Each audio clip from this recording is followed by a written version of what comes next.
guys, welcome back to my channel. Today's video we're going to be talking about all of the things I'm doing differently this pregnancy. So if you are new here, I am 23 weeks pregnant with my third baby. We just found out it's a baby girl after having two boys, so I'm so excited to finally experience a girl. I feel like I have learned a lot along the way with my past two pregnancies of things that I just don't want to do or things that I don't want to happen again.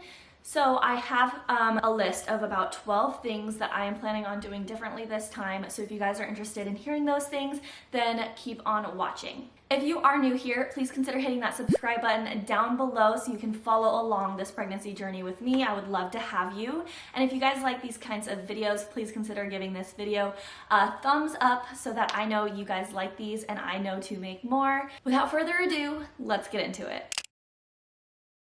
So I am going to start with pregnancy, and then towards the end we will transition into labor and delivery. The first thing on my list is eat healthier. So I'm sure most people say this in their second, third, fourth pregnancies, whatever it may be, but I seriously have been so strict with myself on eating healthier this time. If you guys are new here, then you probably don't know, but in my first pregnancy I gained, I think 65 pounds, maybe 70. And then in my second pregnancy, I gained 35. So I'm really trying my hardest to eat better. I ate horrible, like horribly bad with my first son. And then my second, I ate a lot better, but I still wasn't eating as good as I could have or should have. So this time I've really been eating a lot more like fruits and vegetables. Because I'm a stay-at-home mom now, I am home, so I don't really have an excuse as to why I can't eat healthy foods. The second thing on my list is to exercise more. So I'm sure, again, everyone says this, but exercise is so crucial for me. It's so crucial for my recovery postpartum. It's so crucial for my weight gain. I sort of incorporated exercising more in my second pregnancy, and I did okay. Like I said, I only gained 35 pounds compared to the 65. But this time I am just watching my Apple Watch, making sure I'm hitting my stand goal, making sure I am getting as close as possible to my move goal. I'm not necessarily exercising like on my Peloton or doing like any sort of at-home exercises, but I am just moving my body a lot more, and I've noticed a huge difference. Just because my recovery was so much easier with Noah, it just motivates me more to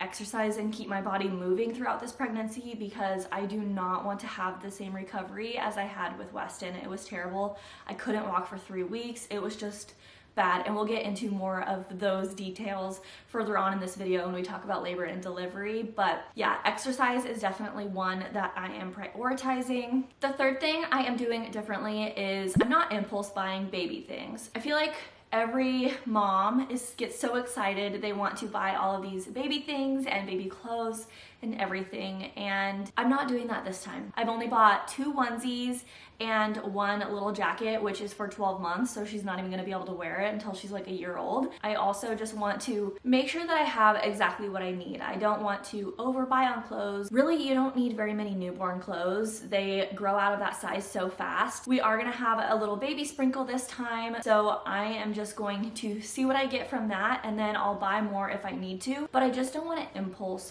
buy. So I'll roam around the baby section at Target and I'll look and I'll get an idea, but I'm doing very good on not buying anything yet. The fourth thing on my list is that I am not going to be buying a ton of maternity clothes.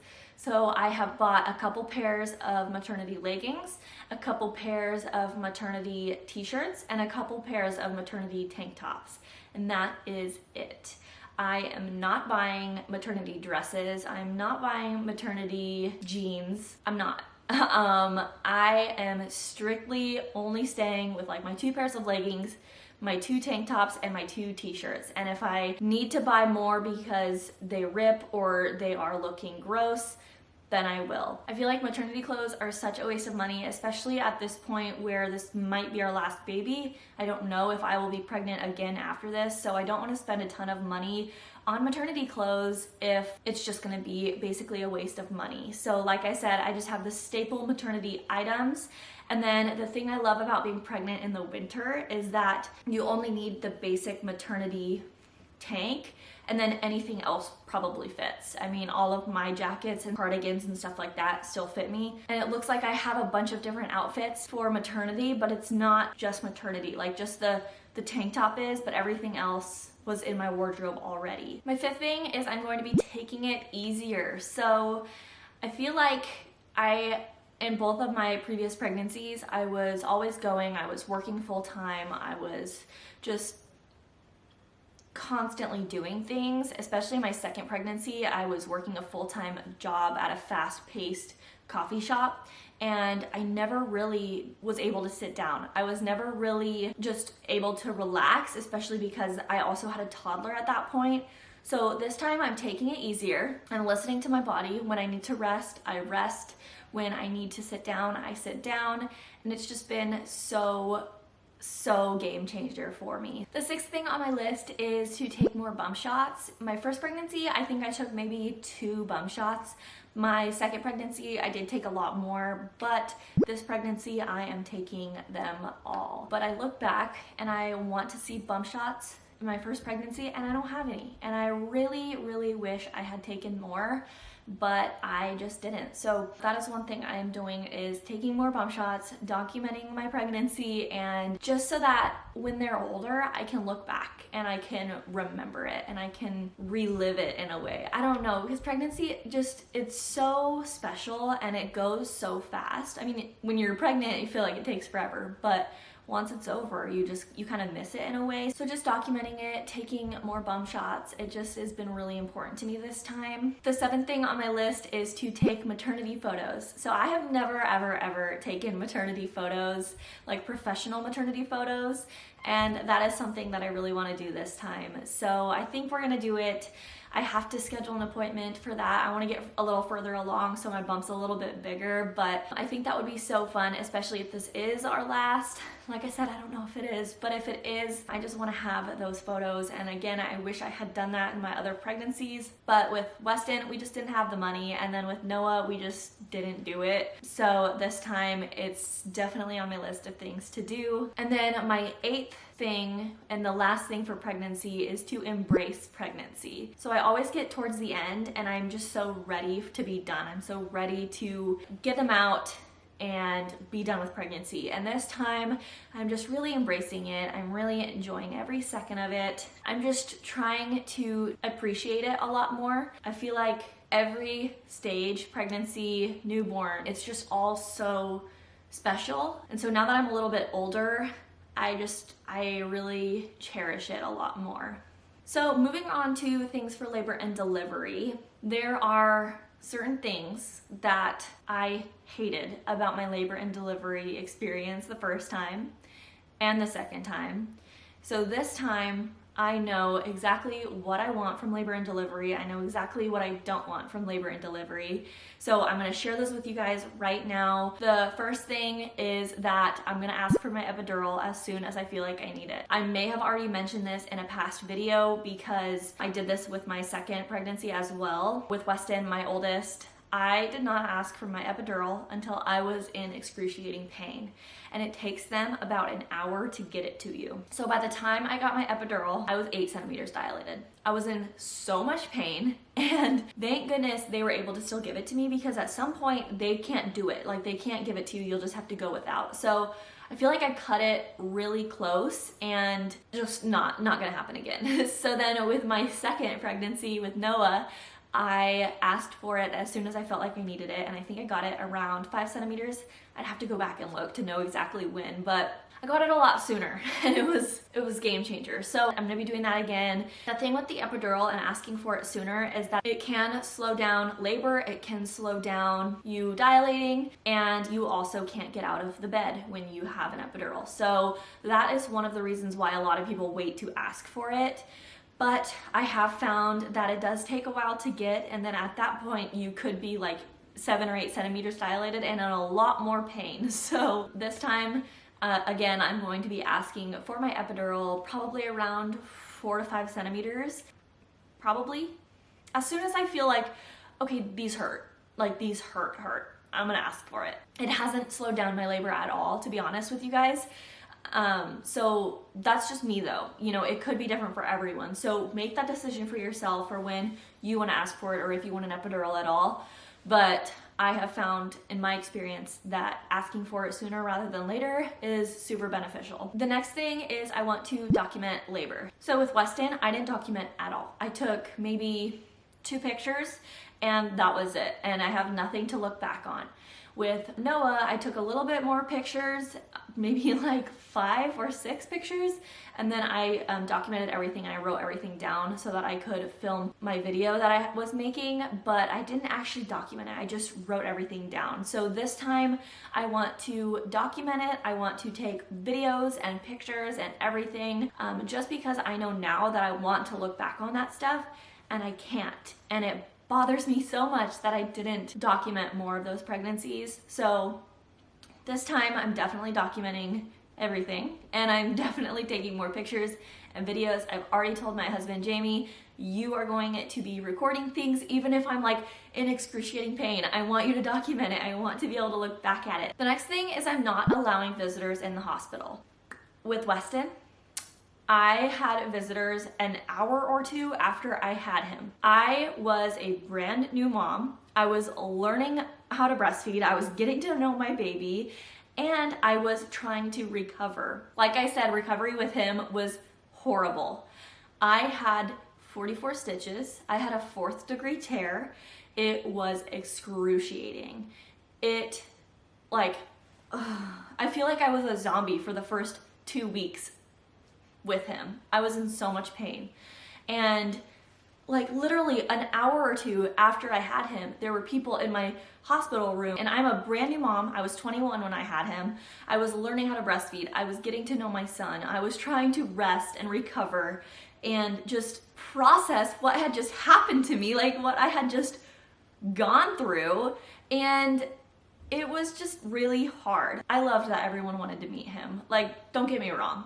But oh my gosh, it was just so overwhelming.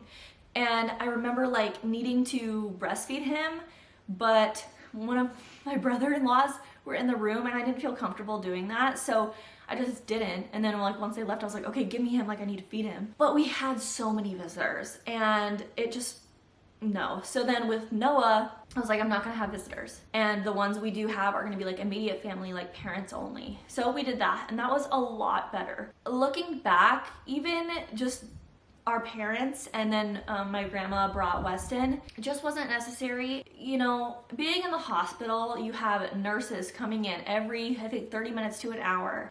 So you can't get enough rest because they're always waking you up to take your vitals. And you want to get to know your baby. And honestly, this time, even before like the virus happened, I told my husband, if we have another baby, there is going to be nobody in our hospital room. And that was before this happened, where no one could go into the hospital room. So I'm just really like glad in the sense that that decision is already made and people can't argue with it because they just know that they're not going to be able to go. And they can wait until we get home. So that being said, leading into my next thing, I'm going to be spacing out visitors that come to my house. With Weston, I needed the help. Like I said, I couldn't walk for 3 weeks. So I had my stepmom, my sister, and my sister-in-law come help me. They helped me every single day for like 3 weeks. I was so blessed to have them and so grateful. And then I would have visitors coming to see him. And it's nice when you have visitors, and I'm not saying I don't want any visitors in the first couple of weeks. Like I would love to have people come and meet her, but the thing is, I'm gonna space them out. Because if you have visitors coming every single day, staying for hours, you need time to bond with you and your baby. Like you need time to bond. You need time to get to know each other. You need time to work on breastfeeding. And if there are always people going in and out holding your baby, not everyone is there to help you with laundry. Not everyone is there to help you with dishes. Not everyone is there to help you clean your house. And it just gets really hard when sometimes it can feel like you have visitors, but you are entertaining them. And it just, I don't know. Something about it just makes me just not want it. So this time, if we have visitors, I'll have visitors and then they'll go home. and then I'll be alone for a day, or I'll be with my husband for a day and my baby and my kids. Like, it'll just be us, and then the next day we'll let another person come over. But it's not gonna be an everyday, all day thing. And the newborn stage is just so special to me, and it goes so fast. And I just wanna soak in like all the newborn snuggles to myself. Like, it sounds selfish, but that's okay, because it's your baby. It's my baby. I can be selfish if I want. And I want all the newborn snuggles. And if I feel like I need help, then I can call my stepmom. She lives 7 minutes away, but that's my decision to make on like when I ask someone to come over. But if people are just inviting themselves over every single day, you know, I'm gonna put my foot down and say, no, you can come over tomorrow, or you can come over next week. So that's just my take on it. That is just something that is really important to me. I feel like I talked about it forever, but it's just really important to me, and I feel like it's important for new moms to know that they don't have to let everyone come over every time they want to. You know, you can space out your visitors, you can tell people no, not today. It's okay to say no. It's your baby, it's your life, it's okay. Anyway, you guys, that is it for my things that I'm doing differently this pregnancy and labor and delivery. I hope you guys enjoyed this video. Again, if you did, please give it a thumbs up so I know you like these videos, and I will see you guys in my next one. Bye! I wake up from the sunshine on my face.